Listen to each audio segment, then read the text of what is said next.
സംസ്ഥാന അധ്യക്ഷൻ ജിഫ്രി മുത്തുക്കോയ തങ്ങളുടെ റിപ്പോർട്ടറിലൂടെയുള്ള പ്രതികരണത്തിന് പിന്നാലെ ഇതാ സുന്നി ഐക്യത്തിൽ നിലപാട് പറയാൻ ഒരുങ്ങുകയാണ് AP സമസ്ത വിഭാഗം.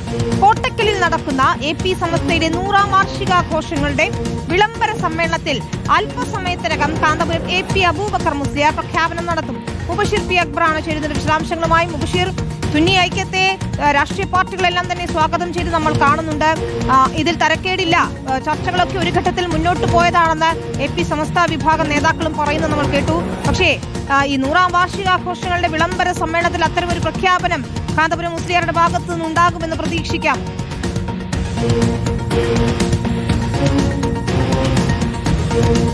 തീർച്ചയായും അത്തരമൊരു പ്രഖ്യാപനം ഉണ്ടാകുമോ എന്നുള്ളത് തന്നെയാണ് നമ്മളും കാത്തിരിക്കുന്നത്. എന്തായാലും ഇവിടെ AP സമസ്തയുടെ 100ാം വാർഷിക സമ്മേളനത്തിന്റെ ഭാഗമായി സമ്മേളനം എവിടെ വെച്ച് നടക്കും, ആ സമ്മേളനവുമായി ബന്ധപ്പെട്ട് ഏതൊക്കെ രീതിയിലുള്ള പദ്ധതികളാണ് പ്രഖ്യാപിക്കാൻ പോകുന്നത്, അതിന് മുൻപോടിയായിട്ടുള്ള ഒരു വിളംബര സമ്മേളനമാണ് കൊട്ടക്കലിലെ പുത്തൂരിൽ നടക്കാൻ പോകുന്നത്. ഇവിടെ എല്ലാം സജ്ജമായി കഴിഞ്ഞു. പ്രൗഢഗംഭീരമായിട്ടുള്ള സ്റ്റേജാണിത്.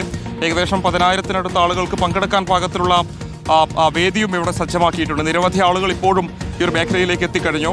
5 മണിയോടുകൂടി തന്നെ കാന്തപുരം AP അബൂബക്കർ മുസ്ലിയാർ ഉൾപ്പെടെയുള്ള സമസ്തയുടെ പ്രധാനപ്പെട്ട നേതാക്കൾ ഇങ്ങോട്ടേക്ക് എത്തിച്ചേരും. കാന്തപുരം AP അബൂബക്കർ മുസ്ലിയാർ ഇന്ന് പ്രധാനപ്പെട്ട പല പ്രഖ്യാപനങ്ങളും നടത്തുമെന്നുള്ളത് നേരത്തെ തന്നെ ഖലീൽ ബുഖാരി തങ്ങൾ ഉൾപ്പെടെയുള്ള AP വിഭാഗത്തിന്റെ നേതാക്കൾ കഴിഞ്ഞ ദിവസം പറഞ്ഞിരുന്നു. ഏറ്റവും പ്രധാനപ്പെട്ടത് സുന്നി ഐക്യവുമായി ബന്ധപ്പെട്ട വിഷയത്തിലൊരു പ്രഖ്യാപനം ഉണ്ടാകുമോ എന്നുള്ളതാണ്. കഴിഞ്ഞ കാസർഗോഡ് വെച്ച് EK വിഭാഗത്തിന്റെ 100ാം വാർഷിക സമ്മേളനം സമാപിച്ച ഘട്ടത്തിൽ ജിഫ്രി മുത്തുക്കോയ തങ്ങൾ അത്തരം ഒരു പ്രസ്താവന നടത്തിയത് നമ്മൾ കണ്ടതായിരുന്നു. അതിനെ പിന്തുണച്ചുകൊണ്ട് AP വിഭാഗത്തിന്റെ നേതാക്കൾ പ്രസ്താവനയുമായി രംഗത്ത് വരുന്ന കാഴ്ചയാണ് കഴിഞ്ഞ ദിവസം മുതൽ കാണുന്നത്. സ്വാഭാവികമായിട്ട് ഇക്കാര്യത്തിൽ ഒരു പ്രഖ്യാപനം, നിലപാട് വ്യക്തമാക്കൽ ഇന്നുണ്ടാകുമെന്നുള്ളതായിരുന്നു കാന്തപുരം AP അബൂബക്കർ മുസ്ലിയാരും കഴിഞ്ഞ ദിവസം കോഴിക്കോട് വെച്ച് പറഞ്ഞിരുന്നത്. അപ്പോൾ എന്തായിരിക്കും അദ്ദേഹം പറയാൻ പോവുക എന്ന് തന്നെയാണ് രാഷ്ട്രീയ കേരളം ഉൾപ്പെടെ കാത്തിരിക്കും. നമുക്ക് അദ്ദേഹം സംസാരിക്കുമ്പോൾ അതിലേക്ക് വീണ്ടും എത്താം. മുബഷീർ, തുടരുക.